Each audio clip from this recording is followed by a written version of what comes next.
If you're able to create a legacy, you're able to give a gift to generations who haven't been born, an identity to them that they can hold on to in tough times, and the ability to help the world around you. It's a gift. Wow.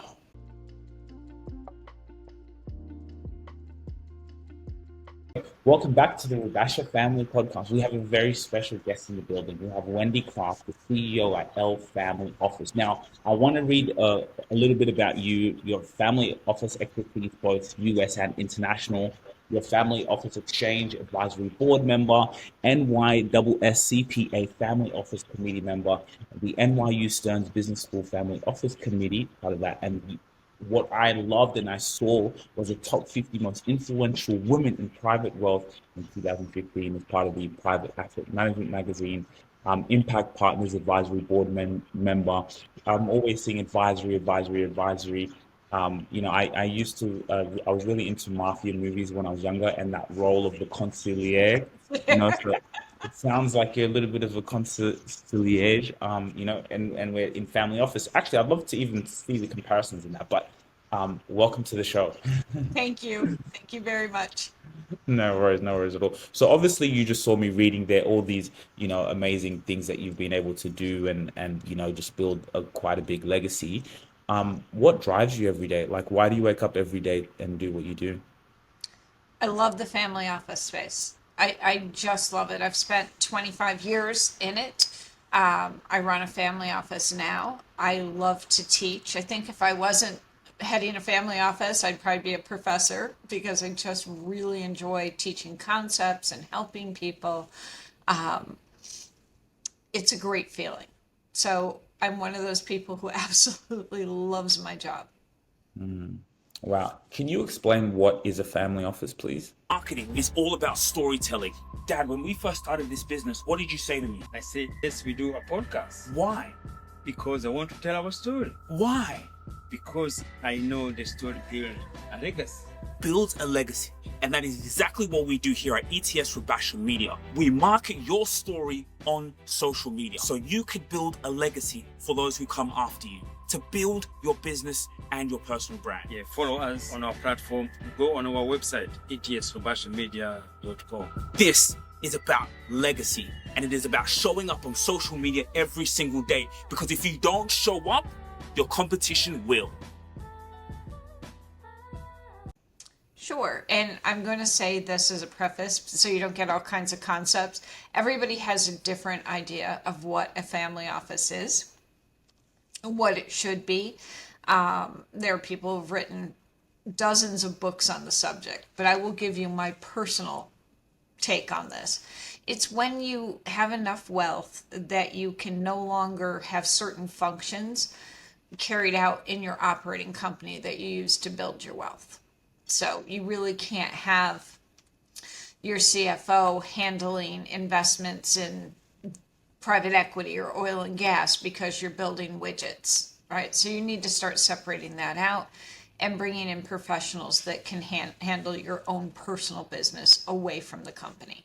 So that's what it is. If you look at Bill Gates, Bezos, Elon Musk, they all have family offices to handle their personal affairs. So how much money do you need to have to in order to have a family office? Again, this is a big subject of debate. Some people will say a billion, some people say 500 million, some 100 million. There are virtual family offices for people as low as 30 million. What you have to think is that at some point, an individual financial advisor can probably not handle a massive estate. They can't do all the pieces. They can advise you on some of your financial decisions, and kudos to them because they do a good job, but they can't really handle a whole massive thing. The other thing is privacy. You get to a certain wealth level and you don't want to be a file in somebody's office. You want their full attention, you want the privacy, so you form your own family office. Is there an actual wealth amount? Again, everybody debates this constantly.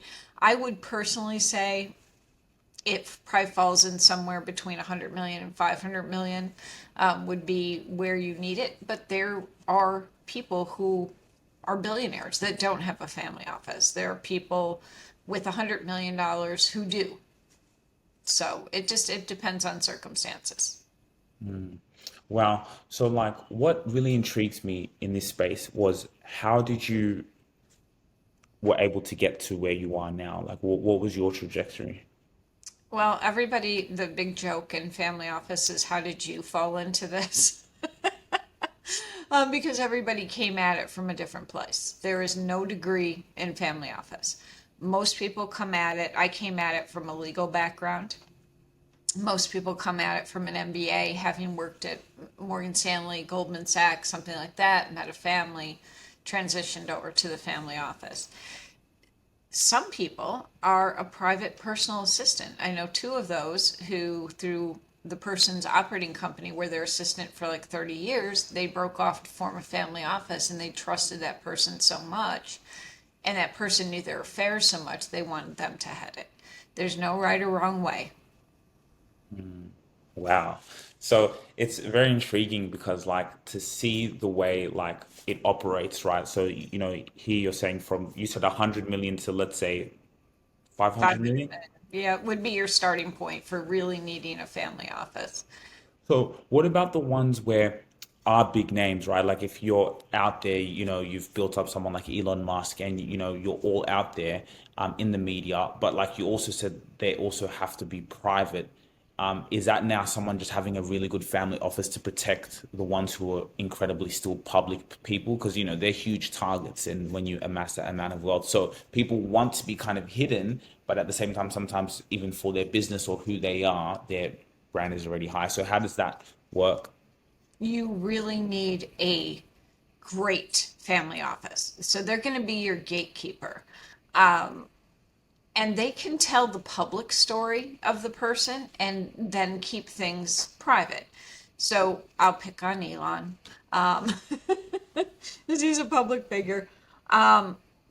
He would be able to say to people, hey, I founded SpaceX. Hey, I founded Tesla. Hey, I'm interested in this stuff. And he does post a lot on Twitter, which he also owns, X now. But there are things about his life he's going to keep very private.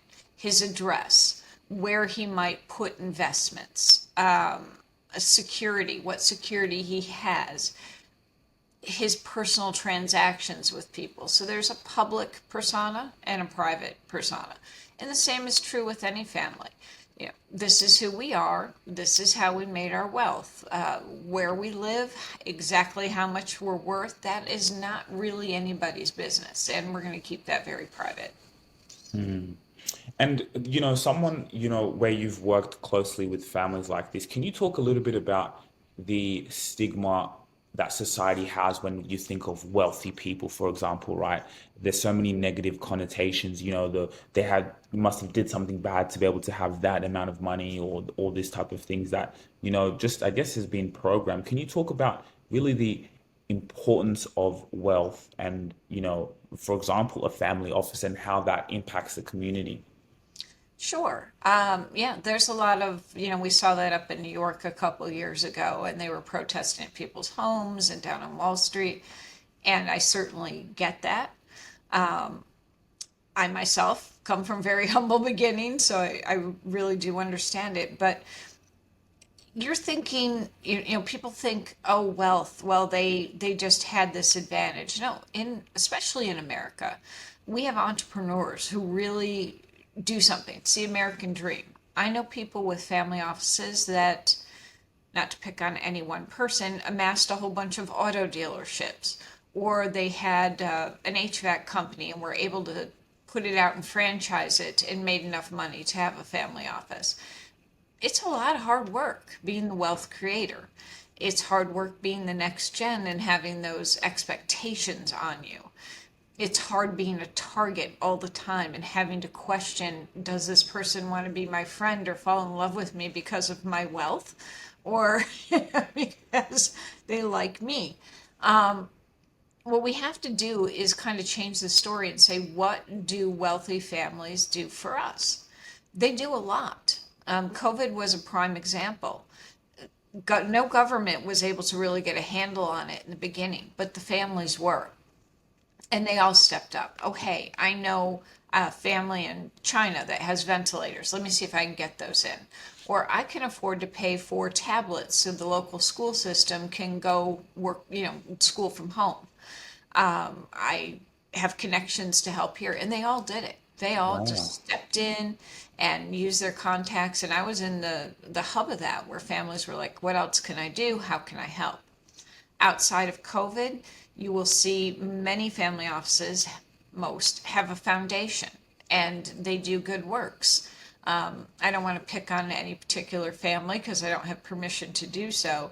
I will say with the family that I work for, they realized that food was being thrown out in the beginning of COVID because it was going bad at the restaurants. And they arranged with a whole bunch of other people in the community to get that food to a food bank and distribute it. A ton of food that would have otherwise just gone bad and been thrown out. They also realized that people in shelters later on, little kids, were taking their belongings in bags. So they went to all the stores they knew and got little Spider-Man roller bags and things and distributed those. It's not something that a government can or probably should do, but families do that. And that doesn't mean people who aren't a family office aren't charitable. They are. It's just the impact in the communities is huge. I didn't even know that. Like the fact that you just said that story during COVID, that's actually quite powerful. You know, very, very powerful. And it's the notion of being able to give and serve and like you amass this wealth to be able to do that. So like, what does a day in the life look like of someone like you who's the CEO of like a family office? Like, is there client acquisition in terms of you like looking to have serve other families out there? Are you just okay full time focused on okay like what's happening like what does a day to day look like for you? So, for people who don't know, there are single family offices and multi-family offices. So, I run a single family office, which means I serve one family. Multi-family offices serve many families. Ah, And again, people who are probably at 40, $50 million might be better certain they wouldn't be able to do this the payroll for a family office in their own family office. So they would go to a multi-family office, get all the services, and pay a much lesser fee and not have to manage staff. When you have a single family office, you only serve the family that you work for, which is what I do.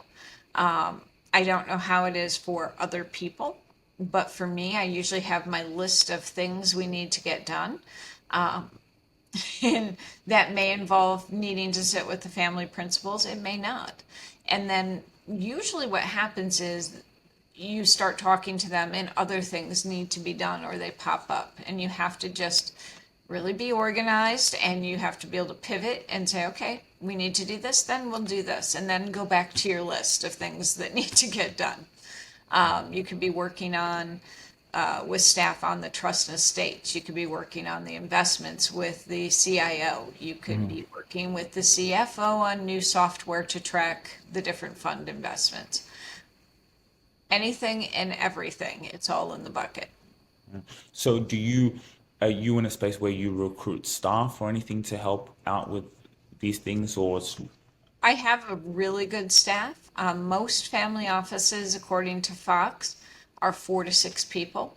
Um, Bigger family offices, Gates, Bezos, they're going to have over 100 different people because they have that much more to manage. They have different houses, estates to manage, collections, those kind of things. so like a hundred people working full time on their family office? Yes. Wow. Wow. The more you have, the more you have people you need to manage it. I tend to think that as AI comes in, that will take the pressure off all of us in family office to be able to manage and keep our arms around things a lot easier. I'm hopeful. Like 2 years is my goal, and AI will be able to solve my time crunch problems.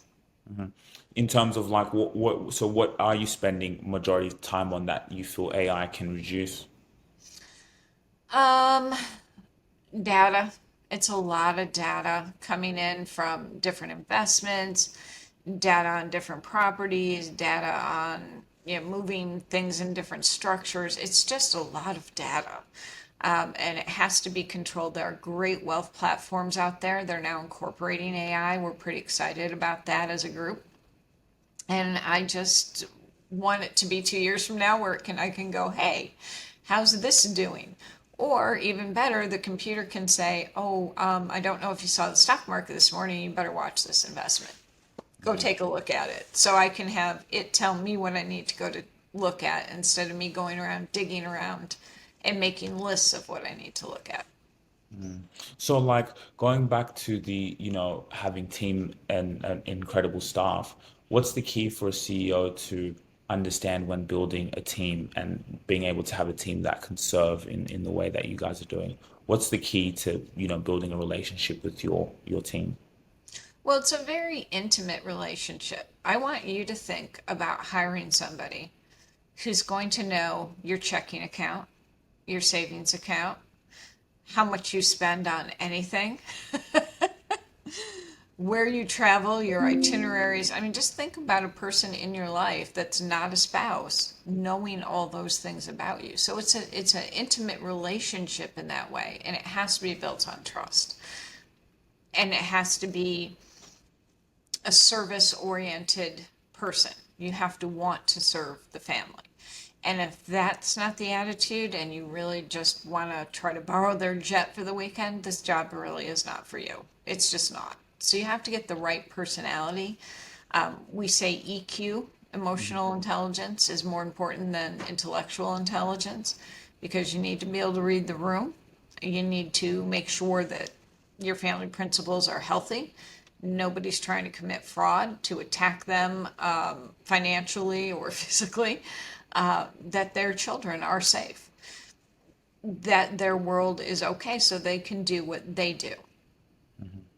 And that And takes a special person to really yeah, be able to do that. So when you're hiring, you've got to look for that kind of person.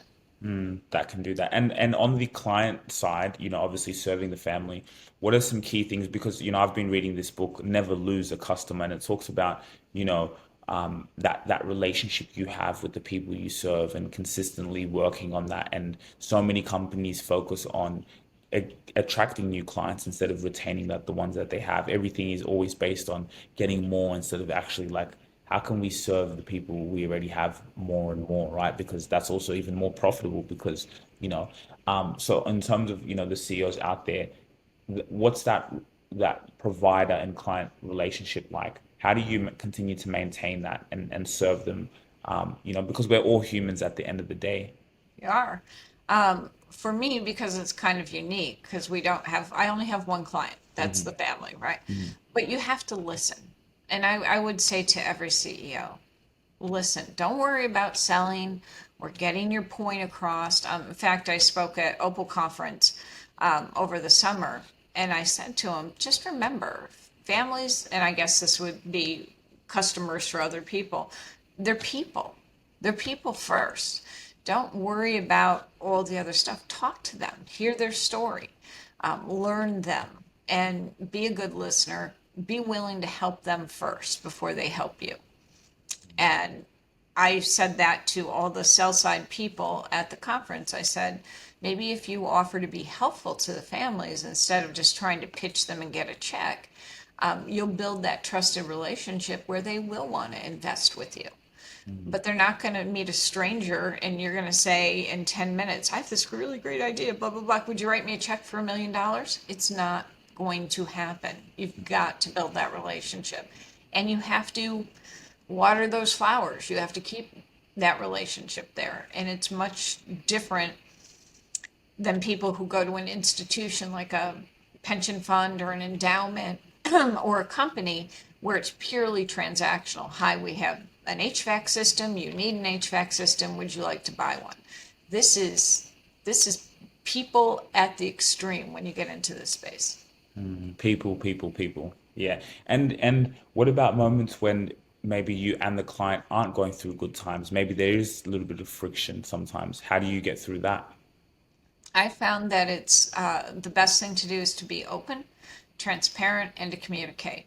So you just say, hey, I'm sensing there's a problem. Is there a problem? And did I do something? Is there a problem I can solve? Are you feeling something? What is going on? Let's talk it out. Because if you do, and people, I am guilty of this too. You just like, oh, maybe if I just keep my head down, it'll blow over. But the thing is, it doesn't blow over, right? You still retain those feelings. You might move past it, but those feelings are there. You just got to get it out on the table, talk about it. I had a terrible experience when I was a very young executive, not in a family office. So I don't know, 40 years ago, and 35 years ago. And this girl was just really mad at one of my staff, and she wouldn't talk to me. I finally took her in there and I said, no, what is going on? And it was like, you said this to me on Friday and it hurt me and I was upset and now I don't feel like I can focus on my job. And I said, okay, so you had a pretty bad weekend. She's like, yeah, I did, because I couldn't stop thinking about it. I said, well, I had a really good weekend. You know why I had a good weekend? Because you didn't tell me you were upset. And we didn't solve it on Friday so we could both have good weekends. You've got to talk. You've got to communicate. And I know how hard that is. I'm not being facetious about that at all. You've got to communicate if you are having a problem or you sense that somebody you're working for has a problem. Yeah, because like I thought like sometimes like if like maybe the person's not replying and it's a client and it's like why they're not replying and maybe I'm trying and then you kind of just feel like to just like you kind of just said let me just keep doing my thing and they're not saying anything because it's like, well, if they're not picking up the phone and when I'm calling them trying to text them and we're working and we're doing work together, like this is a partnership, then like I kind of feel okay, something's wrong. But like but unlike what you're saying, it's I'm still not going and communicating and saying, hey, like, is everything okay? What's I've tried wrong? to call you, I've tried to text you, and but I didn't. You don't do that. You just kind of okay. Let me just kind of keep, Well, you'll come around. we do have a rule in family office. Family offices are nice, right? They're nice people. Some of them have trouble saying no when somebody pitches them, like, we're just not doing this. And we can't do this, and you're great, but we're not going to invest in that. And that's, for whatever reason, is hard with family offices. So I tell people, if they say, sure, give me a call, and then you say, okay, when would you like to call? I'm really busy right now. And then you try again. Okay, can we try it now? Oh, I'm really busy. Third time, don't keep trying to press them. Just say, you know what, we have a company newsletter. Could I put you on the list? And then circle around and figure out how to be helpful to them. They don't want to say, no, I don't want to talk to you. And they're trying to do it passive aggressively. Think high school, right? You ask somebody out on a date and they're like, oh, I'm sorry, I'm busy Friday. How about Saturday? Oh, I'm busy then too. What they're really doing is trying to give you a soft no. So you need to be intuitive enough to catch that. But if it's something where you had a relationship and it seemed to be going well and all of a sudden stop, then I just usually say, hey, is something wrong? Did I do something? And usually that will start the conversation. Well, I didn't like it when you did this. Okay, well, how do we solve that? I can stop doing that. I can do it in a different way. What works for you?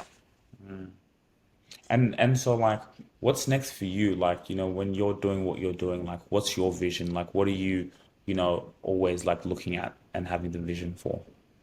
So if you're in a family office, your vision is a really long highway. It's 100 years long. So the structures I'm putting in place, the investments we're putting in place, and all the things that you do, you're really doing it for great-grandchildren who, my next gens are teenagers.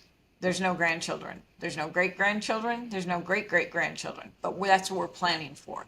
We're planning the protection through the structures and preservation of wealth for 100 years from now. So that's my vision. When I retire is saying, oh, I may pass away in 20 years, but what I put in place is going to last 100. And to be honest, that gives me goosebumps because that's why we started and what we're doing, why we're doing, because this is about 100 years from now. This stuff here is legacy that, we're not just passing on wealth down to our children. It's this information, it's this knowledge, it's this inspiration. They can go in and watch the podcast. They can go and see their grandma and the lessons that they imparted, what they were passionate about, And so like, yeah. And how do you protect? Okay, so let me ask you now. So let's get deep into it. How do you, okay, scenario, right?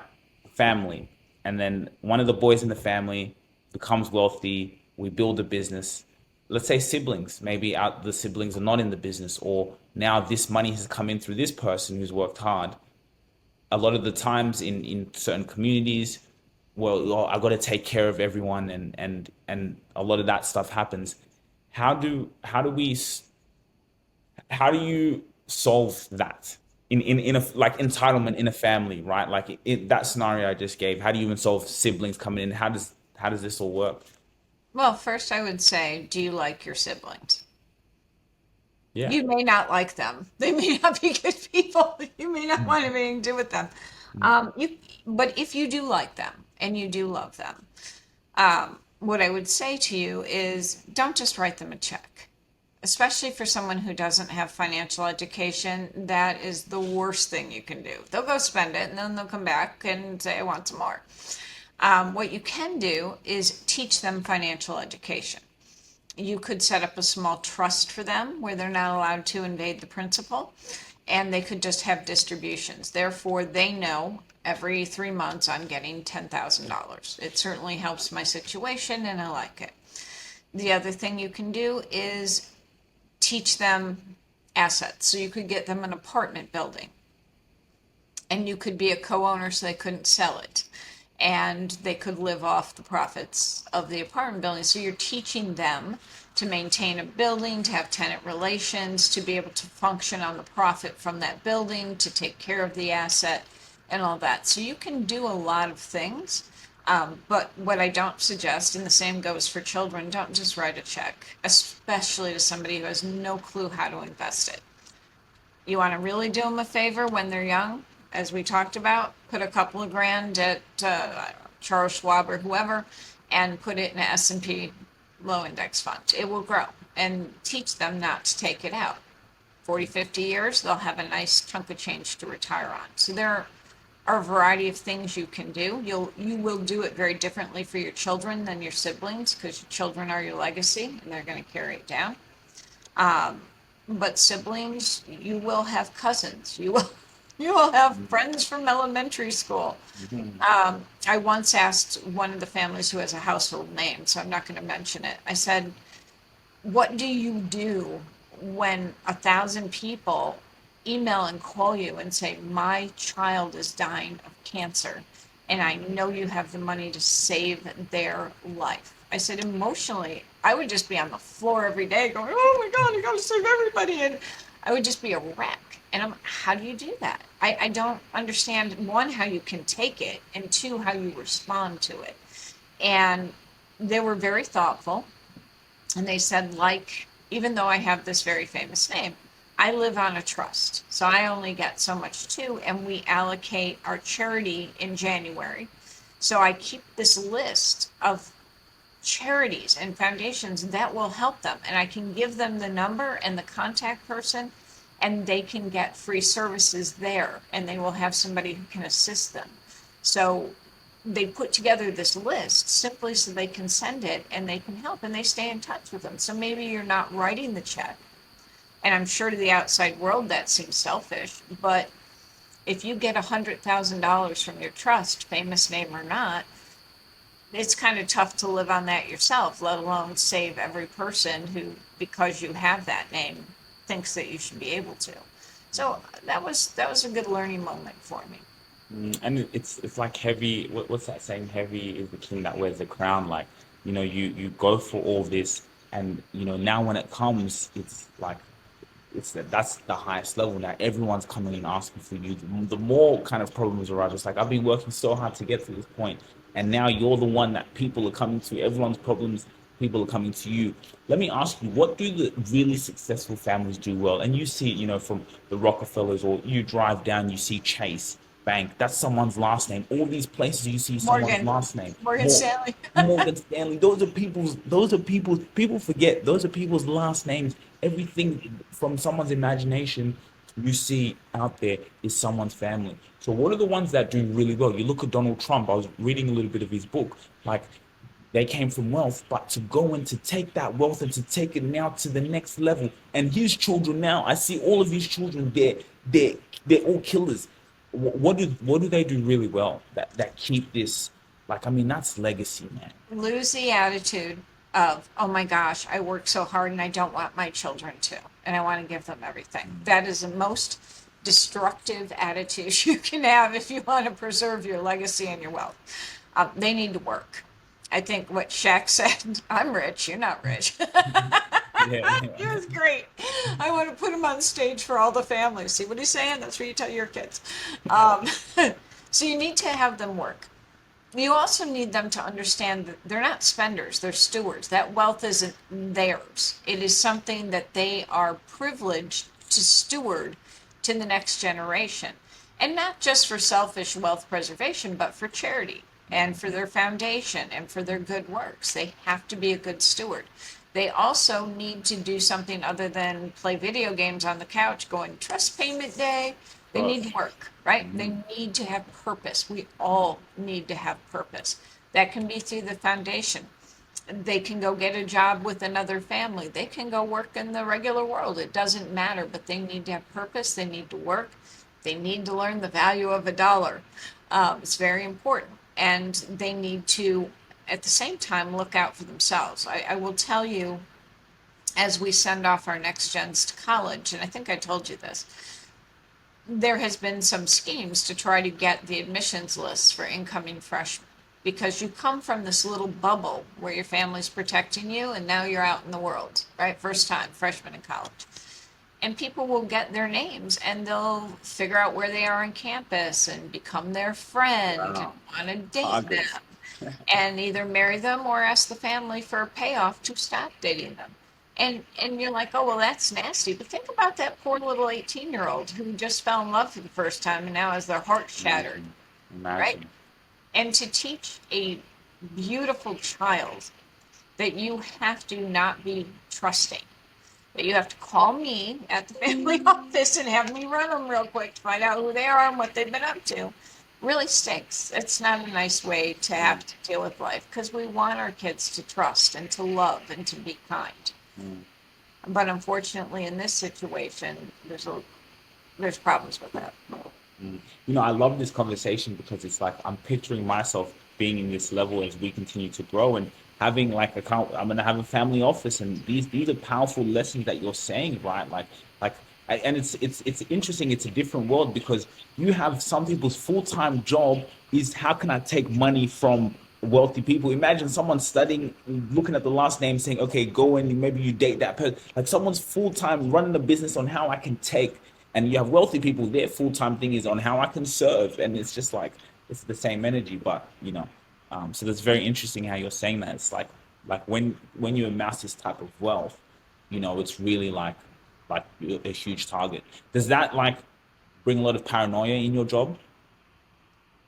My entire job is thinking about what could go wrong. For That's my whole job. Yeah. And how can I put in a structure or a trust or an LLC or an insurance policy or something if that situation ever comes up, and it may not, to protect them. Yeah. I don't say it's paranoia because I've been doing this long enough, where I think of it more as it's my job to put those things in place to protect them. And if XYZ never comes to play, great. But if it does, we've got that in place. We know the plan. There is no, oh gosh, there's a fire. I don't have a fire extinguisher. I've got 20 fire extinguishers, a hose, and the fire department on, speed dial. So I know what to do. Yeah. This is a very interesting question to me, and I really want to get into it. Relationships. We have seen, many empires fall, because of relationships, right? Maybe you bring a woman into the relationship. Now you're a target when it comes to wealth. How important is it for, the men and the women out there in choosing a partner wisely that can also help you sustain that wealth, right? Well, there's a couple of thoughts on this. If you're marrying somebody who's also wealthy, not so much of a problem. The problem comes in when you're marrying someone who is not as wealthy. And you need to have a little sympathy for that person. Just think if you were waitressing or a dental assistant, you're working very, very hard.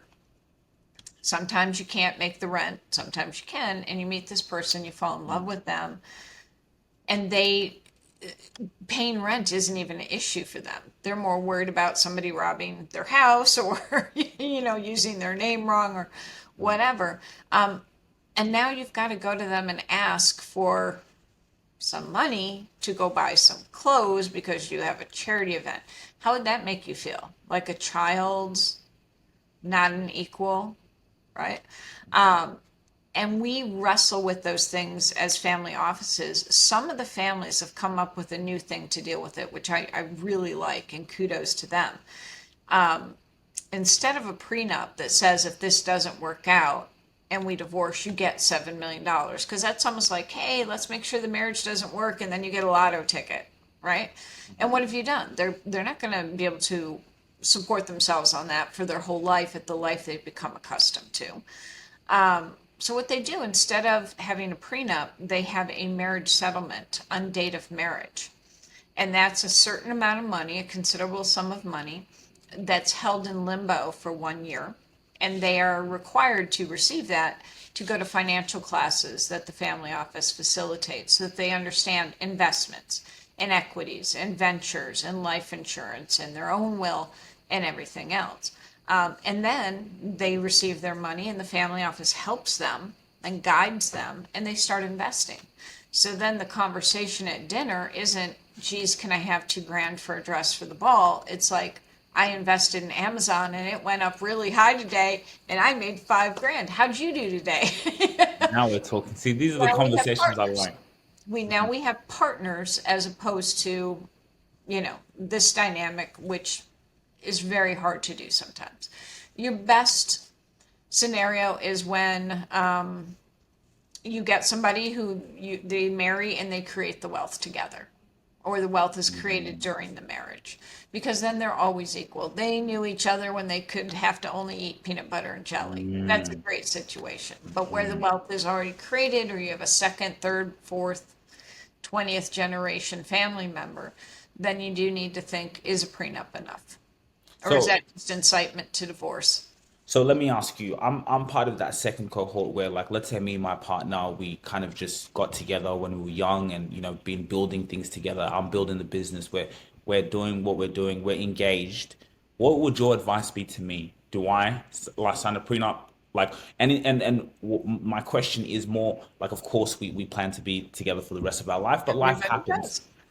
Everyone, exactly. That's what everyone says, right? But life happens. But in a phase of where we're building wealth together and we've done things together, what would your advice be for me? Do I sign a prenup? What does that look like? What Well, would you since give me? you build it together, you can actually go do a document that says, should this not work out, and there's 50% chance it won't, here's how we're going to handle it. One, we're going to be nice to each other. We're not going to be nasty. Hurt feelings have no place in money. They really don't. And you will get the house, or I will get the house, or I'll get the house and pay you half its value in cash or stocks or bonds. Lay it all out. This is my fire extinguisher thing. If you have a plan, you don't have a mess. So is that a no prenup or You can what's do that it, called? but prenup usually says, I have money and you're not going to get it all if we no Okay. longer have a relationship. What you could do is a co-agreement. We created this together, and should it happen, here's how we're going to divide it. We're going to divide it 50-50, and for assets that we purchase together, because you can't divide a vase. Start listing those things out. I have a Renoir. That was my pick. I want to keep that, so half the value I'll give you in IBM stock. Write it all out, and then you have it. And you each have a signed copy, original of it. And if something happens, then you already know, and you can amend it every year as you gain more assets. You can amend it. Amend it. I love this. I love this. Before we get out of here, Wendy, I could talk to you about this all day, and I'm sure we'll be able to continue these conversations. Talk to us about, because why I've loved this is because this is what people don't hear, Wendy. Like what we're just talking about in this conversation. Are you kidding me? This is $1 million worth of game for people at all levels, for the young person who inspires to be someone like me, or someone inspires to be someone like you, who's just searching for information out there. They're gonna come across this, and like this is just gold that people don't get to hear, that school doesn't teach them. So what financial advice would you give? I know we talked about it a little bit when we were having another call, but what financial advice would you give for anyone out there? And I mean, this could be someone from 18 years old to 42 years old. What's like a So you're 18 years old, and I know $2,000 is a ton of money. Just take $1,000. I don't care what you got to scrimp to save it up. Go open a brokerage account and have them put it in a fund for you, and never touch it. I don't care if you're eating ramen noodles. Don't touch it. That's your safety net. Let it just keep rolling over. It'll be there for when you're older. Add to it. If you can add some more to it, add to it. Don't use Chat GPT to pick stocks for you, please. Don't do that. At this point, what you want is to build a safety net that's secure, which means it does, even though they say you're young, you can go high risk, don't go high risk, medium risk, let it grow, but nothing too crazy. Then once that wealth and you have that nest egg, then you can start investing in higher return things that might be riskier. Always protect your assets. You want to buy your mom a house? Don't buy your mom a house. Buy an apartment building and use the profits from the apartment building to buy your mom a house, right? That's what you need to do. Educate yourself. There are a ton of apps now that weren't available when I was young that can teach you the stock market. Learn it. Don't think you're a pro just because you took a course. Then start listening to people. Talk to people. Get their stories. How did that family make wealth? How did that person make wealth? Is there a way they made wealth that really inspires me that I would like to make wealth? And then, once you have enough to be comfortable and live in legacy, give back. It feels good. I love that. And just real quick before we go, so that's advice you would say is like you get your money, put it into an investment, and then you, from that investment, the cash flow that comes from that, you can now spend on things like that. Would you consider that the same as a business? Let's say if you have a business, the cash flow from the business now you use on personal? You can. Like buying your mom a house, for example, like you just said. You can, but really if you have a business, you're going to want to invest that back in your business and your employees, but you can use the profits from that business to buy an income generating asset. Boom. Like that. Okay, and just before we go, I like sometimes a small game. When I say I'll give you a word, and then you reply in one word what it means to you. So for example, if I say the word family office in one word, what does that mean to you? It's an office. I can't do it in one word. It's a very complicated issue, but it means security. Security. Okay, I love that. CEO. Everything. Can you explain a little bit there? Buck stops here. You have to be willing to be responsible for everything and the people under you. Not just their checks, them, their families. It's everything. Wow. Boom. Powerful. That's a general at war. Powerful. Love that. I love the way you said that. What was the next one that I had? Leadership. Calm. Calm. Explain. You're not a good leader if you're screaming at people. Nobody wants to work there. They hate you secretly. You've got to be assured and be calm so that they trust your leadership. Wealth. Opportunity. Family. Pillar.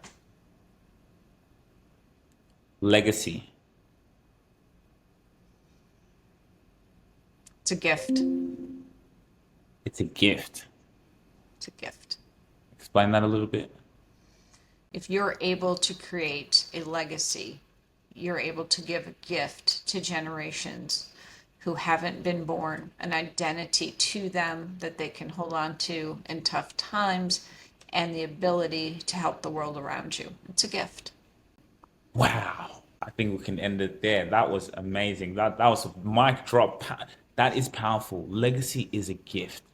It's a gift, and it's the consistency every single day to be able to put that, and again, I get goosebumps saying this because that's what this is about, right? Building that legacy. And it's a gift now to the world. This content, again, like I said, this 44 minutes we've been recording is a gift to someone else out there who can come in here and listen to this and be inspired, whether they're in a family office already, whether they're in your position, my position, wherever, they'll be able to be inspired. So I want to thank you so much for your time. You're welcome. And that was really, really fun. I had an amazing time. I'm glad. I love teaching and talking and inspiring on family office. I really enjoy it. Awesome. So yeah, this is what we do. We sit down with entrepreneurs from all around the world and have conversations, questions. And so if you want to have an opportunity to come and be in the hot seat, come and learn and talk and explore ways how you can help and provide value to other people, welcome, and we're going to have a chat. If you really enjoyed this video, make sure to click here, and I'm sure you're going to love that one.